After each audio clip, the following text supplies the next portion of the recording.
Hello everyone, I hope you are well. My name is Nick, we're on the SEGA Genesis or Mega Drive depending on where you are in the world. We're looking at a shooter, it's called Fire Shark by Dreamworks in 1990. Should we put this on easy? Yes, I think we should do. Let's see how far we can get. So you control a biplane in some sort of parallel universe and you must fight, I think, aliens and various other stuff. Yeah, some corporation taking over the world or something.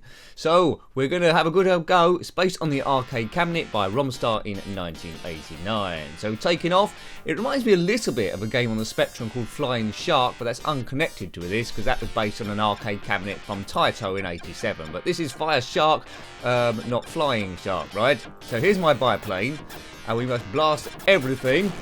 It does look like a cool shooter first of all, and there's a lot happening here. I don't know how far I'm going to get on this one. I'm guessing not very far. That was my bomb to blow up everything. You can see that on the right there. We've got two of those left. Come on, Nick. Let's at least try and get a distance. It looks like it can scroll slightly from left to right beyond the single screen playing field to give you an extra bit of movement. But it's all about learning. Oh man, it's all about learning the patterns of stuff coming at you.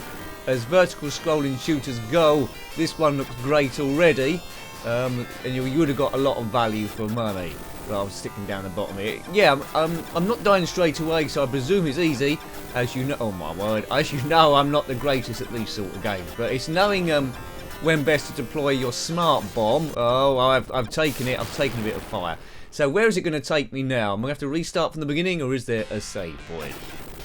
Well, I think that might have started a little bit back, but anyway, keep going. Soon get past this. Smart. Oh, that's terrible to get past that. This is a good little shooter, this one. Good. Right, Fire Shark, Dreamworks, 1990. Well, I'll pick that thing up. I think that's an extra smart bomb. This is on easy mode, bearing in mind, which is probably a good mode for people like me to start on. If we put it on harder, I probably wouldn't even manage to take off. It's a nice red plane. I think you can have 1 to 2 players on this. If you have 2 players, it might make it a little bit easier. But it seems like I've reached my standard already, unless I put in weeks of practice. What's that? Anyway, I doubt I'm going to even get off level 1. Hooray! Now, a game I've been meaning to come to is Mega Swiv, or SWIV, because I played that a bit on the Commodore Amiga, which is renowned one of the best shooters. We'll come to that. We've already looked at Xenon 2, which is a great game on the Mega Drive, although I slightly preferred it on the Commodore Amiga. I guess that's because that's the first system I played it on. So yeah, Xenon 2 was an Amiga great, as was Swiv. Hopefully we'll come to Mega Swiv on the Mega Drive at some stage. But this game's holding its own. Come on, let's blow up all these tanks, all the enemies. Yes, I don't think they are aliens like what I said. It's set on an alternative Earth. A super global power known as Scorps has taken over the world, and you must save the day in your single biplane. Continue. Yes, we will continue. It'd be good to see a few weapons here. There's some cute, interesting power-ups.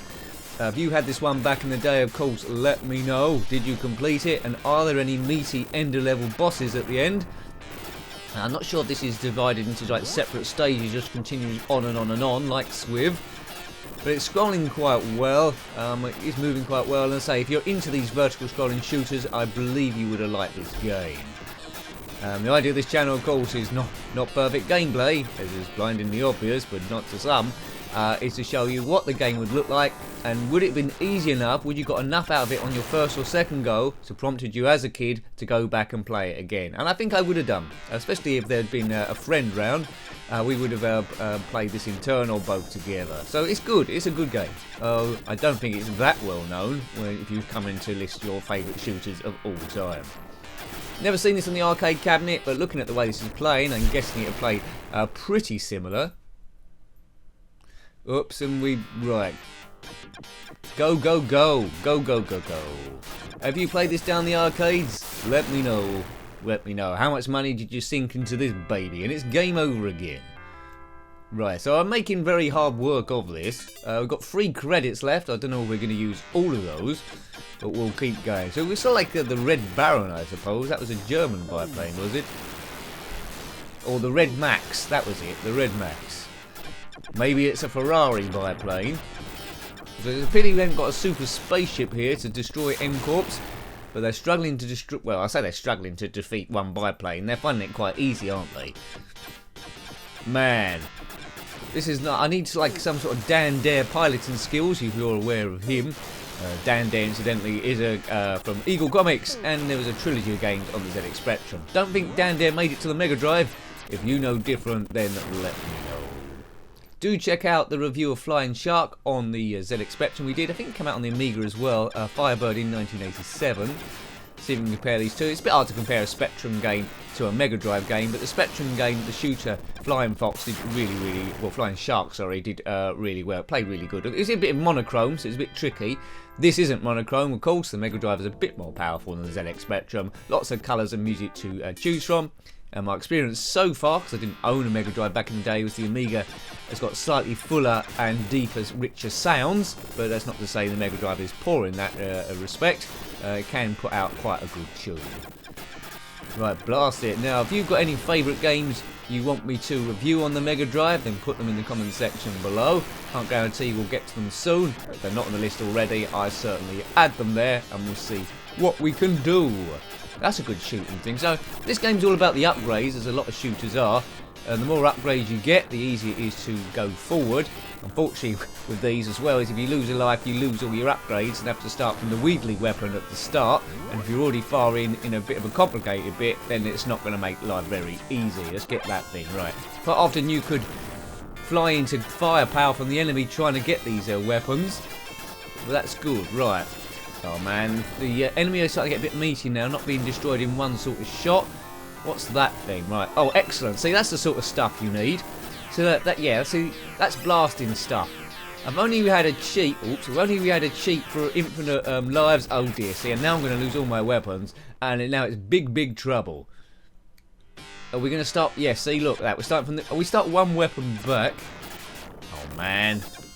Yeah. So we're struggling getting past this bit, aren't we? Really. My skills are not great. We need at least a few weeks practice to get any decent length on this. No doubt there'll be a complete walkthrough video somewhere on YouTube with no commentary, of course, just telling you how to do the game. If you're into that sort of thing, watch that. If you're into just having a laugh and trying a bit of nostalgia and replaying the games as you would have played them back in the day, non-perfect, talking rubbish, having fun with your friends, then this is the channel for you. Hooray! Excellent stuff, is it? I don't know. I remember a lot of games as a kid, we didn't really know what we were doing, but we had fun anyway, and a kid's imagination would take you a long way with a lot of these games.